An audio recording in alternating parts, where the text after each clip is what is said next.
کوئی آقا ہو نہیں سکتا، اور یہ وہ آقا ہے جس کا مثل پیدا ہو نہیں سکتا، یہ وہ آقا ہے جس کا مثل پیدا ہو نہیں سکتا، اور جناب پیر نے ذمہ لیا ہے پردہ پوشی کا، جناب پیر نے ذمہ لیا ہے پردہ پوشی کا، اور غلام ان کا کسی صورت سے رسوا ہو نہیں سکتا، غلام ان کا کسی صورت سے رسوا ہو نہیں سکتا، اور قسم اللہ کی لاکھوں سہاروں کا سہارا ہے، قسم اللہ کی لاکھوں سہاروں کا سہارا ہے، اور غلام غوث اعظم بے سہارا ہو نہیں سکتا، غلام غوث اعظم بے سہارا ہو نہیں سکتا، اور مزے کی چیز ہے کامل محبت غوث اعظم کی، مزے کی چیز ہے کامل محبت غوث اعظم کی، نہیں تو زندگی میں لطف پیدا ہو نہیں سکتا، نہیں تو زندگی میں لطف پیدا ہو نہیں سکتا۔ ایک بار عقیدت و محبت کے ساتھ درود پاک کا نذرانہ پیش فرما دیں۔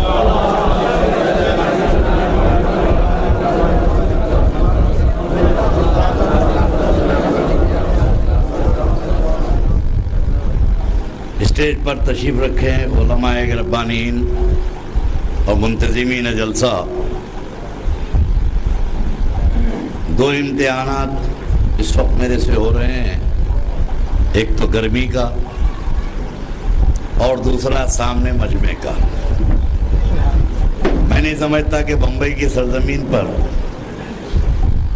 میرے کمرے میں اتنے بیٹھے رہتے ہیں روز، ڈیلی ملاقات کے لیے اتنے آدمی رہتے ہیں میرے پاس۔ تو آج تقریر ہوگی یا نہیں ہوگی یہ تو کرم کی بات ہے، لیکن کچھ باتیں بنیادی آپ حضرات کے سامنے عرض کروں گا، اور انشاءاللہ آپ حضرات کو مایوس ہونے نہیں دوں گا۔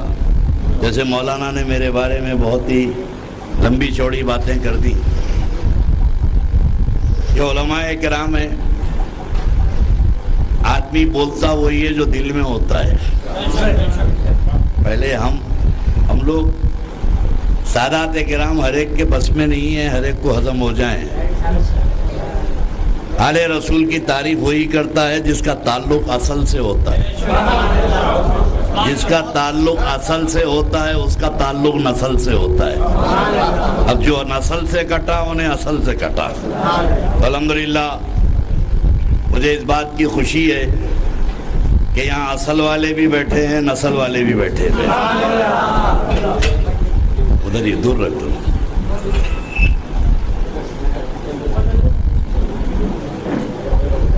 تھوڑی دیر ٹھہر جاؤ، میں گرمی ہوئی۔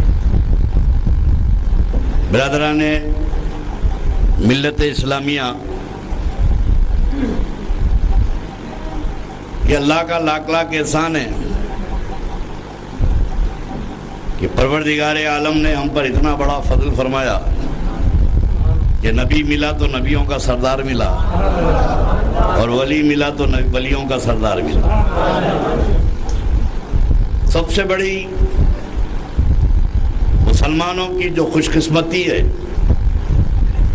فیروز بختی ہے، ہم پر فضل الہی کی بوچھار ہے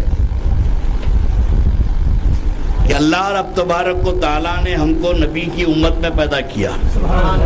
یہ سب سے بڑا احسان ہے۔ بھئی اللہ قادر مطلق ہے، اللہ چاہتا تو ہندوؤں میں پیدا کر دیتا، عیسائیوں میں پیدا کر دیتا، اللہ اگر چاہتا تو یہودیوں میں پیدا کر دیتا، مگر یہ اس کا فضل ہے کہ اللہ نے ہم کو ان کی امت میں پیدا کیا۔ بند کر دے بھائی۔ اللہ نے ہمیں ان کی امت میں پیدا کیا جن کی امت میں پیدا ہونے کی آرزو پیغمبروں نے کی تھی۔ موسیٰ علیہ السلام نے کہا تھا کہ اے اللہ مجھے بنی اسرائیل کا پیغمبر مت بنا، تیرے محبوب کا امتی بنا دے۔ تو جو موسیٰ کی خواہش تھی، ہم بغیر خواہش کے پیدا ہوئے۔ بھائی چوائس مسلمان نہیں ہیں ہم، بھائی برتھ مسلمان ہیں۔ مسلمان کے گھر میں ہم پیدا ہو گئے۔ بھائی ذرا آرام سے ٹانگ نہیں، ذکر رسول ہو رہا، محفل کے آداب ہوتے ہیں۔ سونیا گاندھی سے ملنے کے، شرد پوار سے تو نہیں بیٹھ سکتے ایسا۔